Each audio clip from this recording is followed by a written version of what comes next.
courant. Nazaka toujours au courant makambo susu. Pas nyonso mais makambo mingi nazaka au courant po bandeko baza kuna bango bamona ke moye ba bomba ezalite. Lokwa bango ba soda bazali na likoki ya kotanti na ba mikozi na zela ba media te baleka na biso bato ba media po mikozi basa nini bayoka bango. Na bela ki ke force aérienne singela ki intervenir pour na koyeba na ko apporter soutien na bandeko bazo combattre na Minembwe. Na yesa ki no pe vérité na dernière émission to sala ki na lobaki ke Minembwe centre on l'a perdu. On ne l'a plus. Il faut réagir. Alors, na outu ko siko complot ba Rwandais bazo saya on na yoko be la kati émission yo pour bo partager. Bo bananga mi osali na ba mikozi yebisa bango na ko yebisa bango.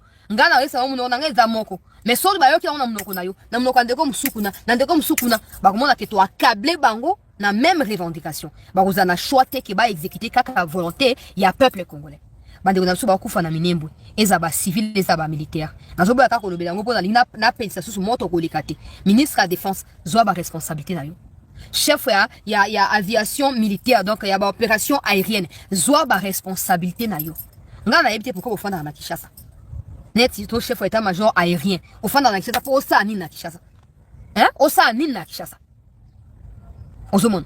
Et d'ailleurs pendant que j'étais en train d'investiguer na makamonanga lokwa na kutana na ba militaire pour votre information na Mbandaka na Inongo na Kutu na ba nani ba Kwamut na kutana na ba militaire na soli pe na bango pona yeba pe ba réalité na bango côté na bango.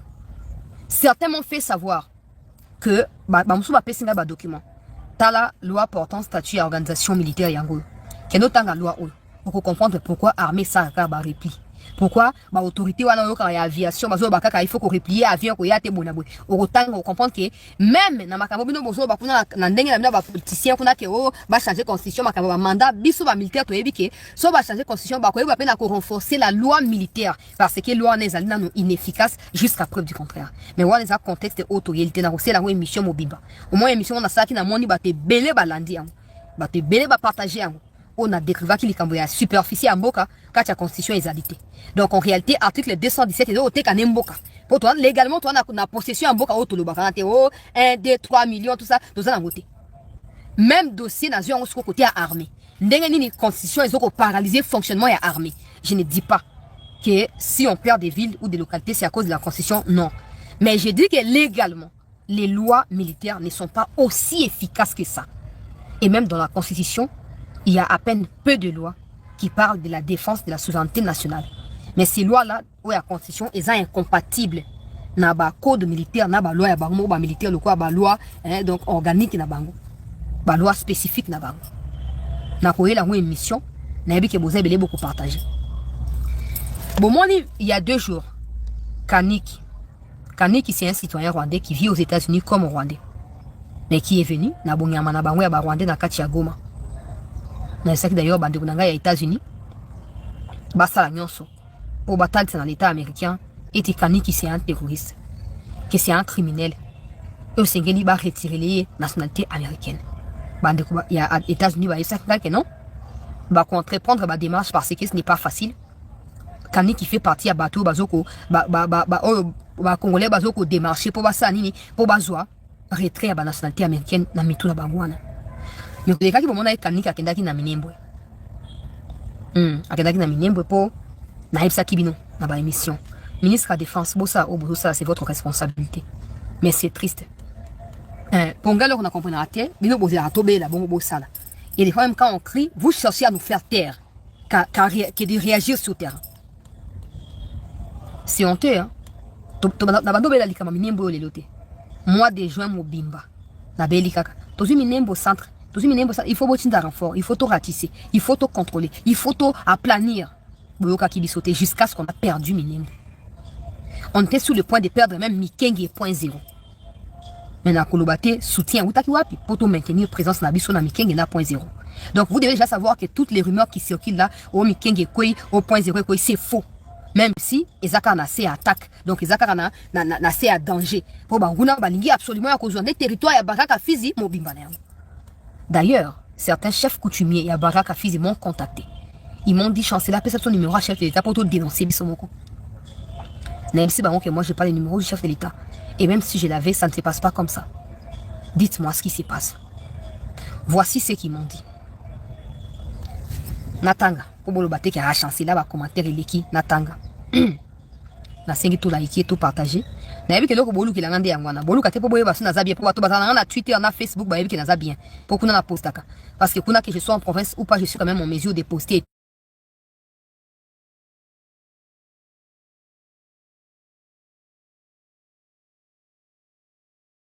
et tout donc bato na ba yebi ke na zalanga bien mais bande kwa YouTube belé bazo lukanga nde po ba yeba situation na niveau ya terrain ba Rwandais basali ba réunion bomoni Kaniki akendaki kuna makambo ba chef coutumier na bazo yebisanga yango wana Kaniki akendaki kuna po akendaki na mbongo o bake ko tenter d'abord de un basomba ba chef coutumier po batikela bango libre passage na kati ya Baraka mobimba na yango na Fizi wana ba chef coutumier ba koy ba bengani Kaniki lui-même n'était pas allé voir le chef coutumier. Il a utilisé d'autres traîtres qui se font passer pour des Congolais qui actuellement sont détenus entre les mains ya ba chef coutumier wana ya Baraka. Na zobe la parce que makambo pe a ouvrir ban.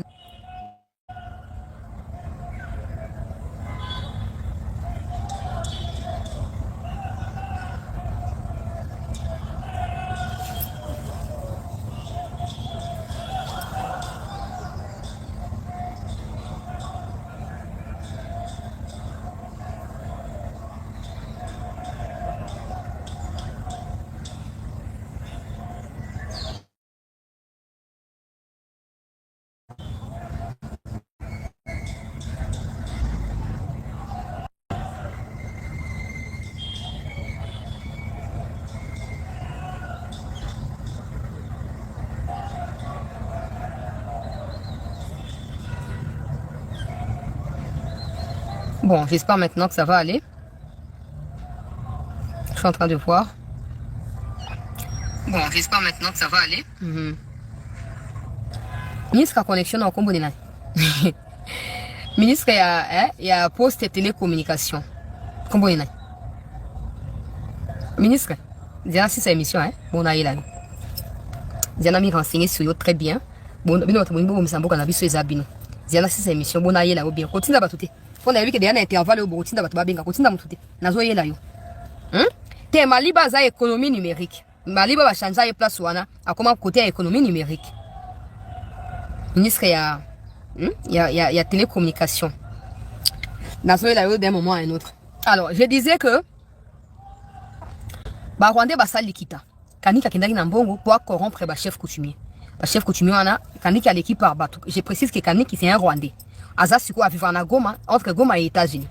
Aza moko ya ba Rwanda moni vidéo mo etambola habo enanga telemi mutu mo azo ba Kinyarwanda mupanzi olialo bata MONUSCO bakendaki kuna mutu ngo azo expliquer bata MONUSCO na Kinyarwanda nde Kaniki wana azuba mbongo euti pa Kabila euti pa Kagame akepo luka corrompre ba chef coutumier. Pourquoi? Parce que la plupart ba RDF na ba Turane o bayaka on appuie na ba RDF pour na ko faire tomber Uvira tango ba kimaka bazonga na au plateau ba batamaka balingi siko ba bimisa bango na ba cage na bango ba ya ko contre-attaquer Baraka bazwa Baraka à défaut ya kozwa Uvira ba contourner pour na kokota nzela ya Shabunda pour mema bango côté ya Maniema ndenge toyoki sikoyo Kaniki akena mbongo ba boko zo mbongo wana bakangi ba chef coutumier ande mutu bazo yebisanga bakangi quelque tête yoka siko message ba pesi na transmettre Irja habari wapendwa wasikilizaji wa Bishop wana za message loko za Swahili ngana pesa no traduction na yango.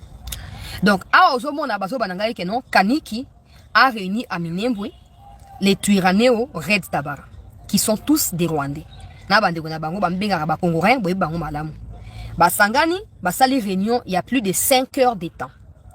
Réunion wana objectif ezali ya ko déployer davantage ba moyens militaires pour na contrôle ya Minembwe mais que à partir ya Minembwe basa nini baluka comment ko tia insécurité. Je ne parle pas d'attaquer Uvira, je parle de créer l'insécurité à Uvira pour maintenir l'attention des autorités politico-militaires sur la protection d'Uvira. Comme ça, on va profiter pour attaquer Baraka, bazwa possession et territoire ya Baraka mobimba.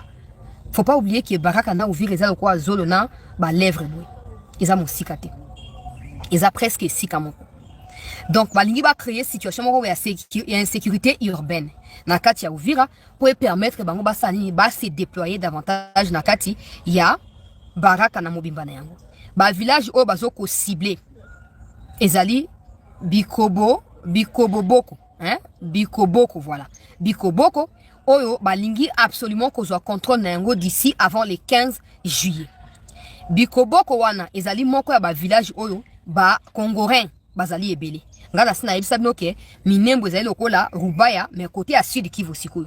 Ba Rwandais bazakuna ebele. Il faut absolument que ça nini, il faut que ça la de sorte que tozwa minembo parce que si tozwi minembo et ko permettre biso to mi débarrasser na ba force négative nyonso ezali corrodé que ce soit à Minembwe, que ce soit à l'extérieur des Minembwe ou dans les parages des Minembwe. Donc pendant que je suis en train de parler là, implanter déjà armes lourdes autour il y a Bikoboko wana. En tout cas permettez-moi boyebi ke nazara kuna si je prononce ma bande ko Kivu boko rejenga na commentaire et dites aussi si Bikoboko existe ou pas. Voilà pour ça ba chef coutumier kuna nde bazo yebisanga. Pour ba yebisanga pesa numéro mo kunjamboka ngapi na numéro mo kunjamboka te. Voilà. Mais ba pesa quand même message ou esengena ça nini na partager. Balingi bazo a contrôler ya Bikoboko wana parce que Bikoboko ezali lokola moko ya ba endroit au bango bazaka ebele o ba koki ko bunda militairement en termes d'effectifs bazali ebele bazo kita sikoyo ba manduki wana ndebi sika oyo tuirane wazo ko yaka pona kozwa ka ravitaillement na ye na bato arrêt tabara ba osa makita notamment avec des gens oyo ba chef coutumier ba yebité batango bazaba nani to yebité mais ba chef coutumier bazo ko soupçonner que batango bazaba citoyen rwandais parce que ils se ressemblent eza ba ona ba tuirane o na ba red tabara ba osa nini bazali identique ba ol ba pekaka Kinyarwanda. Donc objectif na ba zali bazwa baraka pona nini po avant le 15 juillet parce qu'ils allaient date butoir o sengeli Rwanda a se retirer soki le 15 juillet est tombé que na au plateau kuna bitumba ezali makasi les Américains vont plus focaliser sur la demande et respect à cesser les feux que sur demande et retrait ya ba troupes rwandaises. Na lo makambo na zuna bato ba na terrain. Ministre de défense okoke na ba Egypte okoke no ba Indonésie ndenge okoke na wana. Mais tant que na terrain solution ko zate yo ndeka oza responsable. Yo chef état major. Boye bato bo tia kuna na front.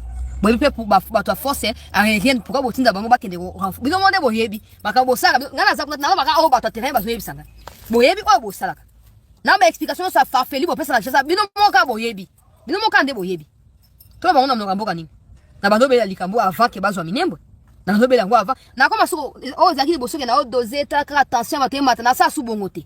Parce que je suppose qu'à un moment après chute à Goma, chute à Bukavu, attaque à Uvira. Soto tiré balé, nous sommes mal barrés. Ça veut dire que bino yo fandi. Kaka batanga na ba média bwana batna bino bo futa ko ba contre ta karabi soto bango bien mais je m'en fous de ces gens là parce qu'ils n'ont pas mon niveau clairement so ba linga kimboka o ba Alexandre ba ko lia ka mbonga ba ministre te ba kufra bango te ba ko ba vérité parce que les gens qui meurent au Kivu ba o ba na chasa boleki bango te nyonso bozandenge moko osomon donc ba toi force aérienne na mitna ka bozali wapi chef état major ya renseignement Chaligonza ozana Kishasa wana osani na Kishasa batu ya manduki ya se bazoluka batu ya pepo pour kende ko appuyer bango bino bofandi ka bolo ba mne le côté ça fait plus de 2 semaines zobela likambo bosa mne le côté pona nini pour fandi bobi ke na États-Unis le kwasi akoti makambo le 15 juillet les Rwandais sont en train de préparer un coup pour que le 15 juillet que le discours soit tourné sur ce qui se passe à Minembwe pendant ces temps que Kagame dorme tranquillement pour bango bazaka na Goma bazaka na Bukavu ngalo bio likambo na bino ya théorie on respecte ici les feux. Les accords unilatérales. Vous respectez les feux pendant qu'eux sont sur votre territoire. Et ils ne sont pas seulement qui sont là, ils continuent à tuer, à massacrer, à violer. C'est les faits à Nini. Ba nouvelle où tu kokweya, ya esengo. Tozo betana bino masolo awa bozo yeba. Nini ezali kolekana en ce moment na au plateau de Fizi, de Mwenga, ba nouvelle où tu kokweya ya esengo. Tozo betana bino masolo awa bozo yeba. Nini ezali kolekana en ce moment na au plateau de Fizi, de Mwenga ainsi que d'Uvira. Matche baluki bandeko ba congolais. Bandeko baluka ki bayeba la situation ya point zéro. Awa tozo tangela bino ba témoignage ya bandeko ba congolais au baza en ce moment na front bokoyo kangwa wana kati ya émission. Alors bandeko boko bima satisfait. Pourquoi? Parce que l'ultimatum de Paul Kagame ou alobaki pour que akota katanga le 10 juillet awa tozolisa na bino bandeko na mai. Alors tozobeta lisolo bokoyeba awa les ibou ya bayi FARDC force spéciale babaloli match tozosolo lango awa bandeko ba Congolais. Moïse Nyarugabo auti koloba, Azaria Soubewa auti koloba. Je vous dis que babandi déjà sous kolela. Zone dansement peuplé, zone dansement peuplé. Boyi bango ndenge balobaka. Alors tous obete solo na bandeko ba Congolais awa na kati ya émission.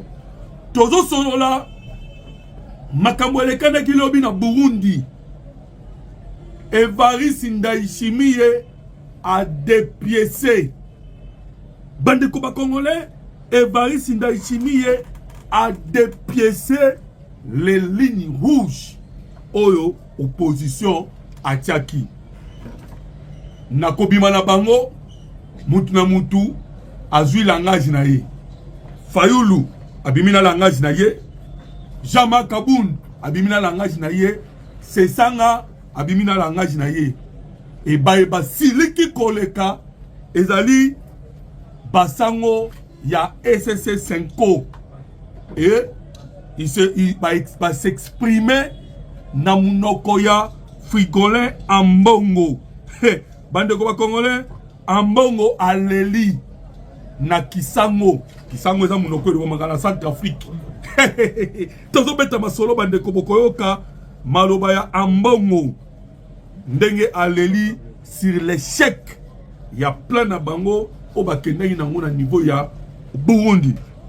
Tozo beta lisolo ya réunion ya conseil de sécurité ya Nations Unies.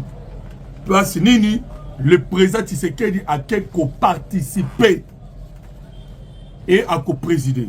Toyebisaki bino déjà bandeko ba Congolais que mois ya juillet et kozala mois moko ya opesi mbwa boyi et kozala mois ya moto. Alors, tozobeta pe lisolo wana. Bandeko, boyo kasikoyo, lisolo musu tozobeta na bino.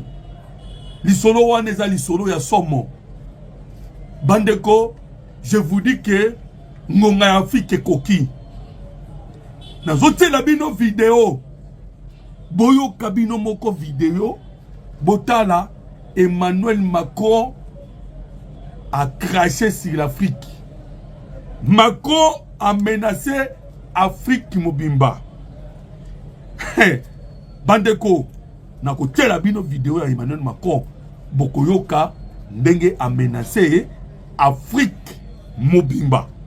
Et vous savez pourquoi? Toyebisaki Macron que biso Congo toko s'en charger na ye.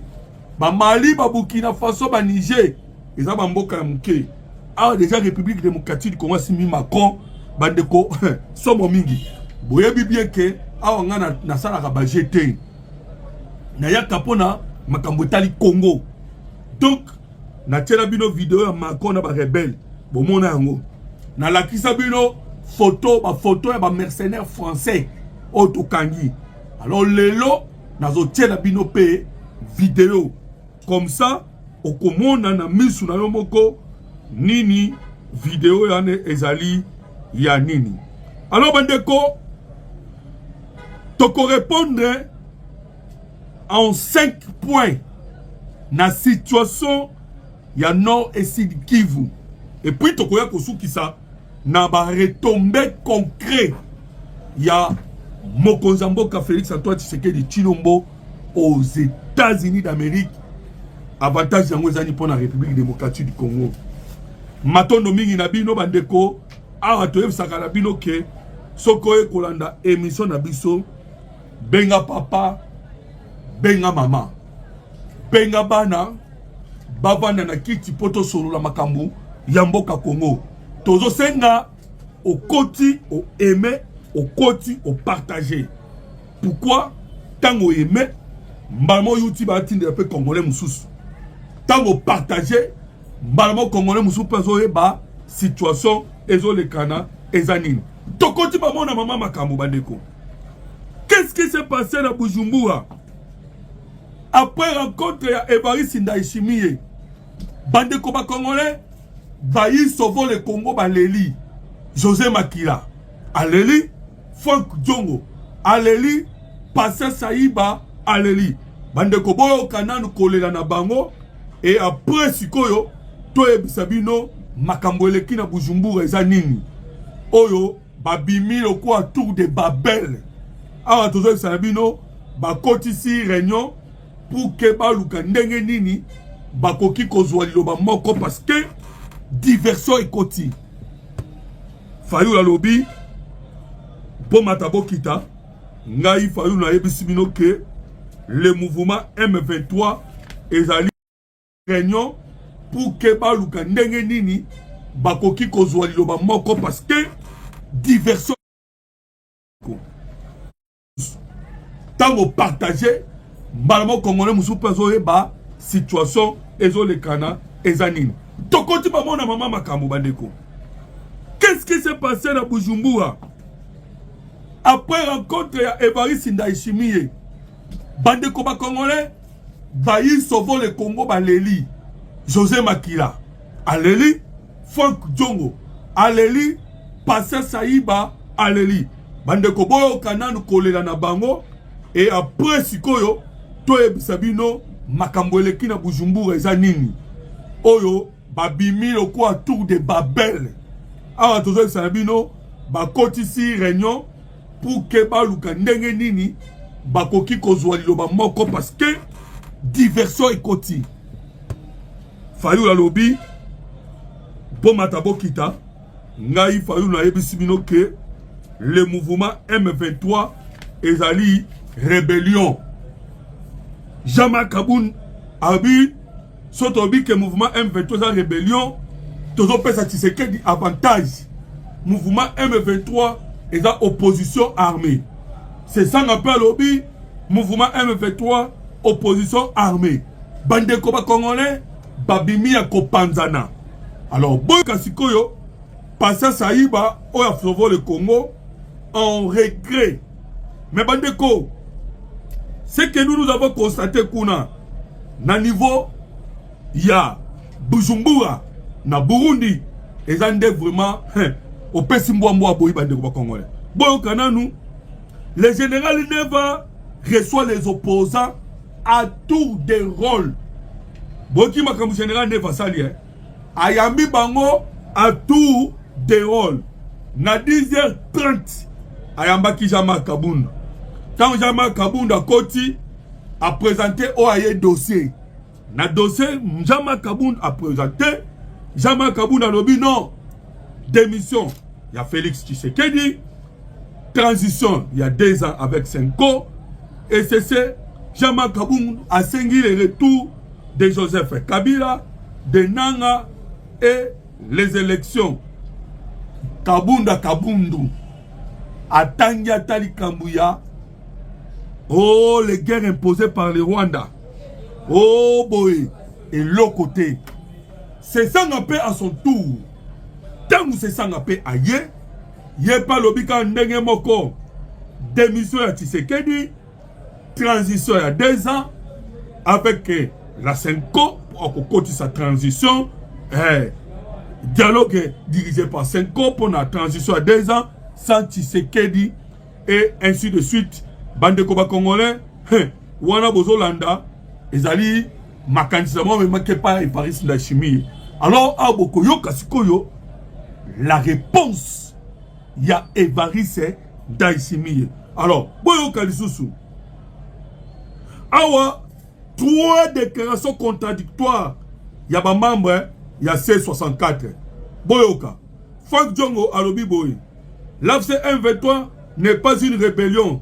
C'est une révolution constitutionnelle. Bien qu'Akenda quitté, mais la musique, il est aussi membre. C'est 64. Abimisi langage na lobby bongo. Martin Fayou lobby. Il ne s'agit pas d'une opposition armée, mais d'une rébellion. Cette Kikouni, oh le M23 est une opposition armée. Donc, aux yeux cette Kikouni, aux yeux Frank Djongo, aux yeux Jama Kabunda, aux yeux Sesanga, Bazana Oya Bangonzira. tango kozosko fayulu ozipe na équipe na ya soi-disant la muka bazala ndila na ye bande ko ba congolais. Je vous dis que basango en colère nazo tali sabino photo. Je vous dis que ce que mon photo oko regretter bato balobaka ke basambelaka.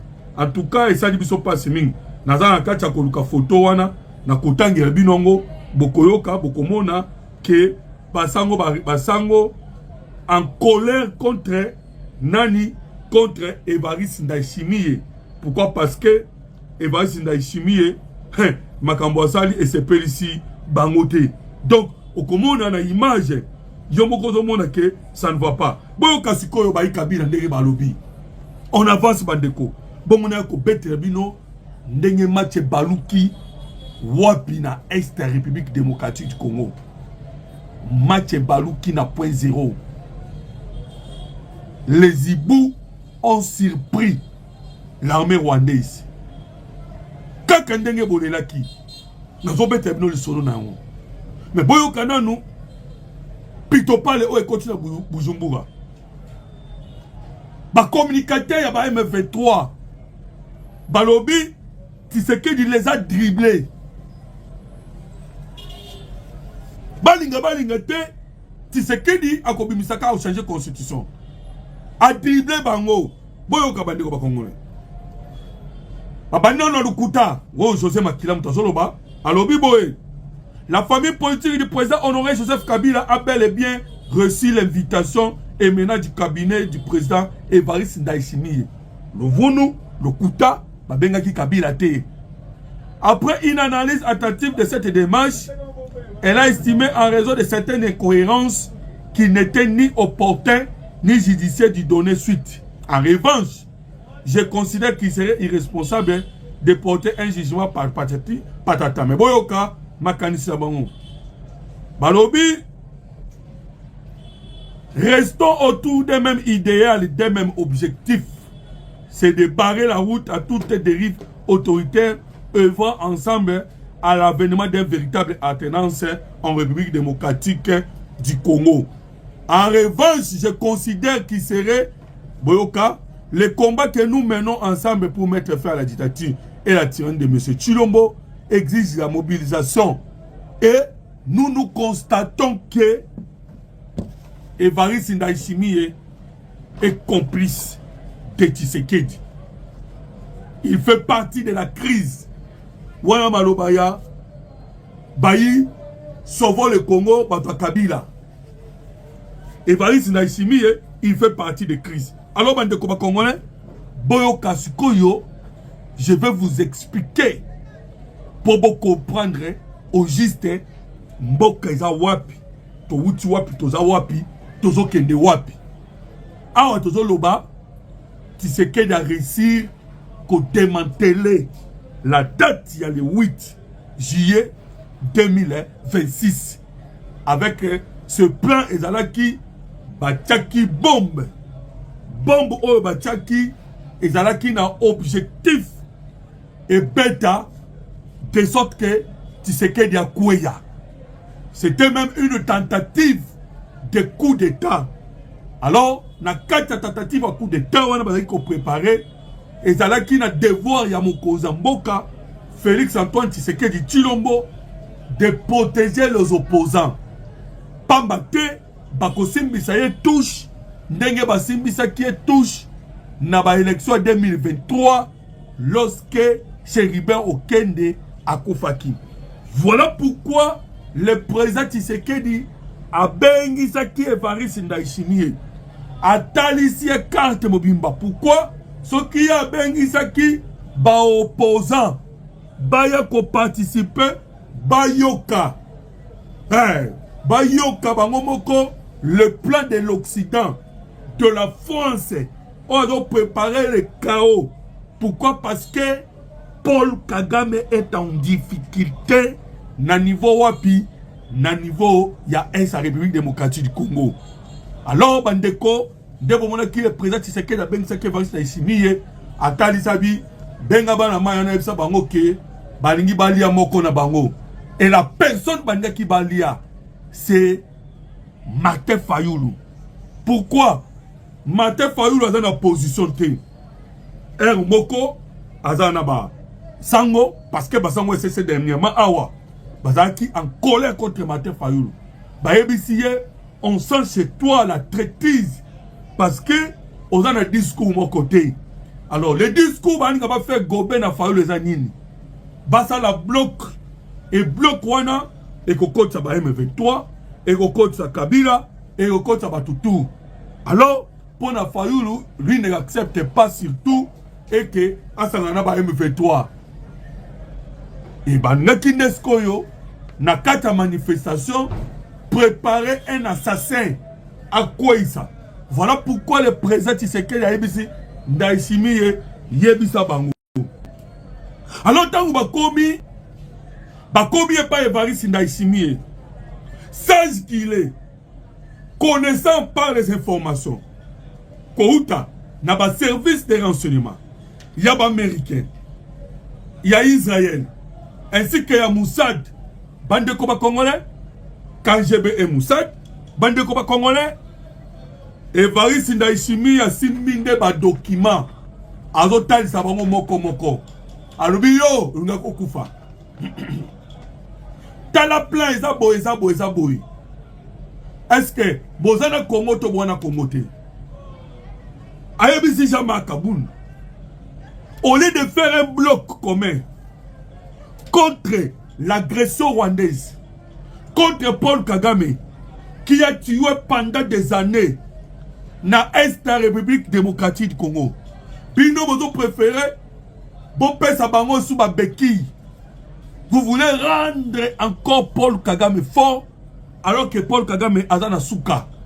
Alors, bande combat congolais, Évariste Ndaïsimi a frappé fort. Et vous savez pourquoi Évariste Ndaïsimi a pris la mission na kobombe la binoté. De comment combien kingai ah mais mouloto yo aujourd'hui ça va secret d'état. Je vous dis, ça c'est une vérité. C'est une vérité qu'on ne doit pas cacher. Et ça ma stratégie, il y a présent Tshisekedi. Et Babenga Kayango forum shopping. Et le forum shopping, et ça même eloko oyo boyokaki forum shopping ana Kagame Salaka. Bande koba congolais. To signale l'accord de Washington depuis le 4 décembre 2025. Et Kagame continue, il y a Koko Tchabasodani na Congo. Et en même temps, il utilise les forums shopping. Pourquoi? Il voit les dangers. Toi, ce qui n'a pas que Paul Kagame attend la classe. Il y a guerre psychologique. C'est un commando formé par les Américains. Mais Dieu merci, Bishop Tozui, président Tshisekedi, qui est aussi bien formé. Mais dans ma marketing. Donc, on a parole de conviction. Voilà pourquoi ils ont démantelé Kagame. Alors, dans le bidon du solo, il y a des retombées concrètes. Il y a Nini, il y a l'arrivée de la République démocratique du Congo, Wapina Conseil de sécurité. Et pourquoi le président Tshisekedi en personne a préféré Yemoko Kende aux États-Unis d'Amérique, bande Koba Congolais, dans le bête de la bino solo wana. Mais vous comprenez que, toujours banabino, tu utilisé les stratégies à forum shopping. Cela veut dire, là où il y avait un plan préparé pour déstabiliser la ville-province de Kinshasa, bon, Tomé Mabangona nous l'a dit, solé pas Évariste Ndaïsimi. Voilà maintenant, cette pression, Ezaki Koya, Mbalamoko est écarté. Toujours banabino, le 22 wane kozala sans impact. Parce que tout ce qui a été préparé pour le 8, toujours banabino, est quoi? Alors, Mandeko, Awasikoyo, nazo beti la bino li solo boyoka, situation en boka Congo place tozo kende.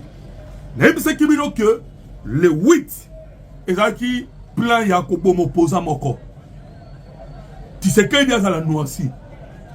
Maintenant, Nanangaka Boma, c'est toujours Bangouna Mboka Congo. Bata Sukoyo, Likambwe pas Fati. Voilà pourquoi le président colère a Kendaki Congo Brazzaville. Pour nous mettre en garde le vieux Sassou. To Katisi Sukoyo, dans la date, il y a le 9. Le 9, ils sont arrivés. Il y a États-Unis d'Amérique. Des envoyés spéciaux américains. Bazoya na Esa Congo. Bakende ko vérifier la présence. Il y a des militaires rwandais va quitter ou pas. Mais je vous informe, que déjà, na date, il y a les 4. Il y a les 4 juillet Oyo. Kagame déjà bimaki nan poisa à Lobi Boy. Nous, les Rwandais, nous n'allons demander l'autorisation à personne pour nous mesures défensives na biso et pour nous protection à Rwanda. Donc c'est-à-dire, nous avons autorisation ni les États-Unis d'Amérique ni le gouvernement congolais pour que ça va militaire na bango na sol ya Congo. Alors, lobby bande ko congolais et comme Kiskoyo tout ya porte-parole. Porte-parole, il y a armée rwandaise. Voilà, vous allez me permettre d'attendre la bino. Boyoka, c'est la vidéo. Et ça m'a été. La vidéo. Je sais que possibilité d'être, mais bon, on a quand même. Bon, on a un téléphone, on a besoin de balukate. Alors, je vais permettre à bon, on a quand même vidéo. Il est là, il parle à Kenya, Rwanda. Bokoyo Kate. Technicien a évité ce qui bande kobazo mona vidéo. Je vous dirai l'interprétation. Alors, ce communauté, mais c'est la vidéo. Voilà. Toben a kabino na groupe WhatsApp pour te partager na bino par vidéo oyo. Alors boyoka. Alors binini. Vous voulez qu'on vous explique dans quelle langue les porte-parole il y a armée rwandaise Mtazoloba. Vous voulez qu'on vous explique dans quelle langue? Voilà une preuve de plus. Alors, Biboy, le porte-parole des forces de défense du Rwanda, RDF, le général de brigade Patrick Karouretwa a déclaré que le Rwanda maintiendra, Boyoka bien, le Rwanda maintiendra, il maintiendra quoi? Ces mesures défensives et continuera à déployer des militaires au Congo. À Batamite, à Lobiango, tout haut. À Bakissi, analyse. Je crois que cette déclaration va à l'encontre de l'accord signé à